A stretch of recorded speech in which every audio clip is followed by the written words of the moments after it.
और मैंने social media पे एक प्रोग्राम किया था कि बदमाशों को जाकर घरों में रेड करने की बजाय ना इनको जो है ना थानों में हाजिरी के लिए बुलवाएं। हाजिरी लगनी शुरू हो गई, मैंने काम शुरू कर दिया हुआ था और वो ऊपर से आ गए डॉक्टर उस्मान अनवर साहब कि जेड़ा मेरे जवान पिस्तौल कटेगा उन्हें मौका नहीं देना। जब भी कोई डायलॉग बोलेगा ना तो ये डॉक्टर उस्मान अनवर साहब के नाम से ये डायलॉग लिखा गया। मैं कहा डॉक्टर साहब तुम तेरा हौसला दी देना ना ले जाना है, ठीक है मरे होंगे नजायज। मैं कौन सा कह रहा हूँ सारे जो है कोई क्रिमिनल डिक्लेयर हो चुके हैं। हालांकि मैंने बड़ा सारे देखे, हाजी बीबू रहमान याद है, जो है राना मकबूल याद है, जुल्फकार चीमा साहब याद है, जेल से नहीं बनवाए लेकिन काम इस बंदे ने करके दिखा दिया। ये छिक्के के साथ खुद भी आईजी आपका आईजी है, मेरा आईजी उनका मुलाजिम है। उनकी बड़ी हम्बल गुफ्तगू मैंने सुनी है। पहले वो स्पेशल ब्रांच में रह चुके हैं। डॉक्टर उस्मान अनवर साहब के बारे में तो मैं पहले दिन से बोलना शुरू कर दिया था ना मैंने। हमने उनको कोई कंप्लेंट भेजी है, अगले दिन इसके ऊपर एक्शन हो गया। अगर वो आईजी पंजाब थे तो अल्लाह ताला ने आईजी पंजाब बना के भेजा। अब आप इसकी गूंज आप सुनते रहिएगा। महकमा पुलिस जो है ना वो संभलने के लवारस हो गया है। अस्सलाम वालेकुम नाजरीन, मैं हूं आपका मेजबान उमर बलोच और आप देख रहे हैं टीवी टुडे। नाजरीन, आईजी पंजाब साहब का तबादला हो गया है। पहले वो सूबाई अफसर थे लेकिन अब प्रॉपर तरीके से वफाक में शामिल हो गए। एक बड़ा ओहदा मिला। नाजरीन, उनके क्या क्या काम थे, उन्होंने क्राइम पे कैसे कंट्रोल किया, उनकी जितनी भी सर्विस थी। शाहिद चौधरी साहब के प्रोग्राम हम देखते रहते थे, उनके हाथ में काफी इन्होंने प्रोग्राम भी किए। उनका जितना भी काम था मतलब उनका सारा डाटा इन्होंने बार बार अवाम को दिखाया और अवाम को एजुकेट किया। मेरे साथ मौजूद है, इनसे बात करके जानेंगे कि भाई उनकी क्या सर्विसेज थी, आखिर अब वो इस नौकरी पे तैनात नहीं है, चले गए हैं, तो ये क्या कहते हैं। अस्सलाम वालेकुम। वालेकुम अस्सलाम। शायद भी क्या हाल है? अल्लाह का शुक्र। शायद भी आईजी पंजाब बहुत ज्यादा मकबूल थे, उनका नाम काफी मीडिया में भी रहा और जो एक्टिविटीज थी सारे थानों को उन्होंने नेविगेट किया, लोगों को एजुकेट किया। अपने एसएचओ से कहा कि भाई अवाम की आपने खिदमत करनी है, अवाम की इज्जत करनी है, लेकिन अब पुलिस महकमे वो नहीं रहे। उनकी क्या क्या खिदमत है? पता है क्या, मैं आपको एक चीज बताता हूँ, थोड़ा सा ना मैं उस सवाल से थोड़ा पीछे जाऊंगा, ठीक है, ताकि पब्लिक को जाना एक चाम हो प्रोग्राम देखने का ना। मैंने जो है ना यूट्यूब चैनल जब बनाया था ना तो उस वक्त गुलाम महमूद डोगर साहब का जो है ना लाहौर के अंदर पूरा डंका बज रहा था और मैंने सोशल मीडिया पे एक प्रोग्राम किया था कि बदमाशों को जाकर घरों में रेड करने की बजाय ना इनको जो है ना थानों में हाजिरी के लिए बुलवाएं। हाजिरी लगनी शुरू हो गई। मुझे बड़े दोस्तों ने, चूंकि मैं भी इन्हीं गलियों में फिरता रहा हूँ, तो मुझे कॉल जाए चोसा वेलो साढ़ा बुरा सोचने लग पे हो। तो मैं कहा यार मैंने तुम्हारे घरों को महफूज करवाया कि तुम्हें थाने बुला के सला ले तो तुम खटो ना जो करते रहे। बिल्कुल। तो वो मैं काम मैंने स्टार्ट कर दिया हुआ था गुलाम महमूद डोगर साहब के दौर में ना। तो वो डोगर साहब वो जो वो कर रहे थे, हमारा मेरा मकसद जो होता है ना, मेरे चैनल के ऊपर पैसों का कोई चक्कर नहीं है, ना मैं व्यूज के चक्कर में होता हूँ। कभी मैंने नहीं कहा चैनल को सब, मुझे ही होता है कि मेरी नीयत को अल्लाह ताला देख लें।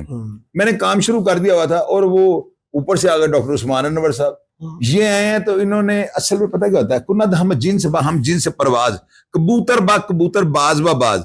खुद मैं एक दिलेर आदमी हूं ना, तो मुझे भी इस तरह के दबंग बंदे जो है ना अच्छे पसंद है, मेरे आइडियल होते हैं वो ना। उस्मान अनवर साहब आ गए हैं, इन्होंने आकर जो एक डायलॉग जो है ना वो पूरी दुनिया के अंदर वो सुना गया, उसकी बाजगश जो है ना अभी तक हर गली कूचे में जो है ना पंजाब में सुनी जा रही है कि जेड़ा मेरे जवान पिस्तौल कटेगा उन्हें मौका नहीं देना। हाँ बिल्कुल, ये बड़ा ये हिस्ट्री में जब भी कोई डायलॉग बोलेगा ना तो ये डॉक्टर उस्मान अनवर साहब के नाम से ये डायलॉग लिखा गया। उन्होंने जब ये डायलॉग बोला तो मुझे बड़े पसंद आए। मैंने कहा बाबा ये करंट है। मेरी कभी उनके साथ जिंदगी में किसी मामले में मुलाकात हुई, बल्कि मेरे यहाँ पे रहने के दौरान भी मुलाकात उनके साथ हो सकी ना। तो मैंने कहा बुजुर्ग जो है ना बड़े जलाली लग रहे हैं, कितना बड़ा डायलॉग। ये तो पुलिस वाले, मैंने प्रोग्राम इसके ऊपर किया था। मैं कहा डॉक्टर साहब तुम तेरा हौसला दी देना ना ले जाना है, इन्होंने नजायज बंदे मारने शुरू कर देने। लेकिन आप ये देखें, ठीक है मरे होंगे नजायज, मैं कौन सा कह रहा हूँ सारे जो है कोई क्रिमिनल डिक्लेयर हो चुके हैं। लकड़ी के साथ लोहा भी तर जाता है, लोहे के साथ लकड़ी बाज का डूब जाती है। तो ये सारा सीन था। तो उन्होंने, आप ये देखेंगे जब वो चले गए ना, वो ऊपर गए हैं, वो खुदा ना ऐसा कोई वो होता है ना मुअत्तल या शौकात नहीं उनको मिला, वो बड़ा कुछ है। लेकिन इनकी कमी जो थी ना इस महकमा पुलिस में, ये आप देखिएगा। अब आपको पता है कि 47 में हमारा एक पहला आईजी पंजाब जो था ना वो तैनात रह चुका है, और उससे लेकर जो है आज तक अगर मैं इनके ऊपर बात करनी शुरू करता सारा प्रोग्राम आपका खत्म हो जाएगा। मैंने शाहिद चौधरी ऑफिशियल पे सारी डिटेल दी है कि कितने आईजी किस दौर में आते हैं, उनके नाम तस्वीरें साल लगाई हैं। इनमें सारे नहीं याद, मुझे नहीं याद, हालांकि मैंने बड़ा सारे देखे। हाजी बीबू रहमान याद है, जो है राना मकबूल याद है, जुल्फकार चीमा साहब याद है, वो ताहिर आलम खान याद है, इस तरह चंद एक होंगे। और ये जो है डॉक्टर उस्मान अनवर, ये जिस दौर में आए हैं, ये देखें, ये 3 साल जो है ना 23, 24, 25, ये समझ लें ब्लैक ईयर्स के नाम से तारीख लिखेगी। सही बात है। इनमें जबरदस्त जो crime है। हालात हुए हैं और जिस तरह से वो उन्होंने अपने जवानों को शहीद नहीं करवाया, उन्होंने देखे लॉ एंड ऑर्डर सिचुएशन ही लड़ते रहे, लॉ एंड ऑर्डर सिचुएशन से फाइट करते रहे। और आगे उन्होंने कमांडर फैसल कामरान साहब, उन्होंने कैसी कैसी टीम जो है नायाब हीरे जो है तराश के आगे रखे। तो ये तारीख जो है ना, महकमा पुलिस के अंदर जिस तरह इन्होंने एक एसपी ख्वाब होता था, ये मेरी बात याद रखिए, एसपी बनना ख्वाब होता, बेचारे डीएसपी थे, एसपी होते हैं, उनकी बात ही कोई नहीं सुनता, ऐसे ही है, पूरी लगता है।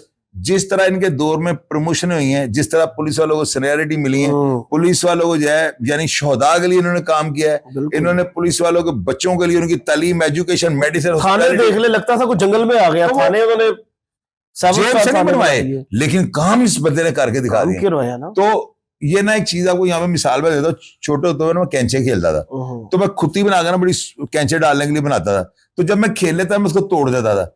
डॉक्टर उस्मान अनवर इस तरह के काम कर गए हैं, अब मेरा नहीं ख्याल ये खुद ही तोड़ गए हैं। बिल्कुल ऐसे ही है। बाउंड्री से बाहर जाकर छिका, एक होता है ना छिका मारना, होता है कि प्लेयर जो है ना पिच के ऊपर खड़ा होकर छिका नॉर्मल छक्का लग ये छिक्के के साथ खुद भी जरा स्टेडियम से बाहर चले बॉल के साथ खुद भी उड़ के। यार इस बंदे को देखे, मेरी बात सुने, ये वो बात है कि जो ऑडियंस भी कहेगी सही कहते हैं। बिल्कुल, लोगों ने क्रिटिसाइज किया उनको बहुत ज्यादा, और क्रिटिसाइज जो लोग करते थे ना, वो अपनी जगह अपने पॉइंट ऑफ व्यू से ठीक थे। वो ये उनका इख्तलाफ जो है ना, वो ये होता है कि ये हुकूमत का जो है ना राइट हैंड है। और भाई मेरी बात सुनो, हुकूमत का मतलब क्या होता है? जो हुकूमत होती है तो ये तो नौकर थे। बिल्कुल, ये तो मुलाजिम। आईजी आपका आईजी है, मेरा आईजी उनका मुलाजिम है, उनका सर्वेंट है, हमारे लिए भी एक सर्वेंट, लेकिन वो हमारे लिए तो आईजी है। तो वो किस तरह वो कहेगा कि मैंने आपकी बात नहीं माननी? माननी है, उन चीजों का आप एक साइड पे करें। इस बंदे ने ऐसे हालात को भी, यार मैं कहता हूं, मुझे अब नए आईजी साहब आए ना, शायद ये को और बेहतर करे। बिल्कुल, इनके बारे में देखेंगे ना, अभी वो आए हैं, उनकी बड़ी हम्बल गुफ्तगू मैंने सुनी है, अच्छे तरीके से बोले हैं, मुझे ये अंदाजा होगा कि हैं तजर्बाकार, पहले वो स्पेशल ब्रांच में रह चुके हैं। लेकिन डॉक्टर उस्मान अनवर साहब के बारे में तो मैं पहले दिन से बोलना शुरू कर दिया था ना मैंने इनके सारे, आपने एंट्रो में कहा है कि जी मैं उनके हक में मैं नहीं बोल रहा हूँ, मतलब उनके अच्छे काम जो करते हैं, अंदर की चीजें मैंने लाग बाहर। बिल्कुल यार उस बंदे को हमने लिंक भेजा ना, उस बंदे ने ये परवाह नहीं की कि यार ये 2% का यूट्यूबर है तो मैं इनका लिंक खोलूं। उन्होंने फौरी तौर पर हमारी वीडियो को देखा है, हमने उनको कोई कंप्लेंट भेजी है, अगले दिन इसके ऊपर एक्शन हो गया। जबरदस्त। तो वो बंदा देखे। और एक और भी लास्ट में शायद भी एक और भी बात मुझे अचानक याद आ गई, एक पुलिस उनका कांस्टेबल ही था, वीडियो बड़ी वायरल हुई थी जिसमें उसने बहुत ज्यादा उनको गालियां भी दी, उस पे भी उन्होंने कुछ सख्त रिएक्शन नहीं दिया। और नहीं देखे, वो बड़े कारीगर, बड़े समझदार थे। कारीगर कहेंगे आप, वीडियो याद है ना आपको शायद वाली? मुझे याद है वो कांस्टेबल वाली। तो देखे और क्या करते हो वहां पे। अब देखे ना, मेरी बात सुने, बेहतरीन एक मतलब थी वो, जो भी है आप भी समझ रहे, मैं भी समझ रहा हूँ, लेकिन उन्होंने बहुत अच्छा किया। उन्होंने मीडिया को फुल स्टॉप दे दिया, शट अप कॉल दे दी, कोई इंटरव्यू नहीं चला, उसको भी उसका भी इलाज करवा दिया। मुझे इनके साथ प्यार पता क्यों हुआ था? हालांकि मैं कसम खुदा की मैं इनको मिला भी नहीं हूँ। प्यार पता क्यों हुआ था, ये मोहब्बत या इश्क क्यों बढ़ गया था? मैंने इनको देखा एक किले की सीढ़ियों के ऊपर, पता नहीं कहीं बैठे हुए थे, तो वो ऐसे ही बैठ गए जमीन के ऊपर, ना इंटरव्यू देना शुरू कर दिया। मैं कहा यार ये वो बंदे हैं, ये पता नहीं टॉयलेट जाके कैसे अटेंड करे, वहां पे भी नौकर होने चाहिए। ऐसी आजी जो है ना, वो ठीक है, तनहा देखें कि अल्लाह ताला ने उनको एक ओहदा दिया है, उसमें तनहा या मरात, उनके ऊपर आप नो कमेंट्स है। अगर वो आईजी पंजाब थे तो अल्लाह ताला ने आईजी पंजाब बना के भेजा। मैं और आप और गली महल्ले के 2% के नांगे टाइप लोग हैं, मिसाल दे रहा हूँ, तो अल्लाह ताला ने हमें विच में रखा हुआ है ना, इसमें हम ये नहीं कह सकते उनको अल्लाह ने क्यों दिया हुआ है। तो वो बंदा जो कर गया ना, अब आप इसकी गूंज आप सुनते रहिए, आपको पता लगता रहेगा महकमा पुलिस जो है ना, वो संभलने के लवारस हो गया हुआ है। अभी अगले जो है वो पता नहीं क्या करते हैं, वो तो उनको डिलीवर करने के बाद उनके ऊपर बात करें। बाकी उस्मान अनवर साहब लेजेंड, सुपरस्टार बन गए। क्या बात है। नाज़रीन, नए आईजी पंजाब हमारे तैनात हो गए हैं, उनके लिए नई ख्वाहिशात का इजहार पूरे पाकिस्तान ने किया और उनको बेस्ट ऑफ लक भी कहा, क्योंकि अब कंपटीशन इतना ज्यादा नहीं है, क्योंकि जीरो टॉलरेंस है, क्राइम इतना ज्यादा जो है वो कहीं पे भी नहीं हो रहा, जो मुश्किल हालात थे वो तकरीबन कट चुके हैं। देखते हैं कि इनकी क्या हिकमत अमली होती है। अपने मेजबान को दीजिए इजाजत। अल्लाह।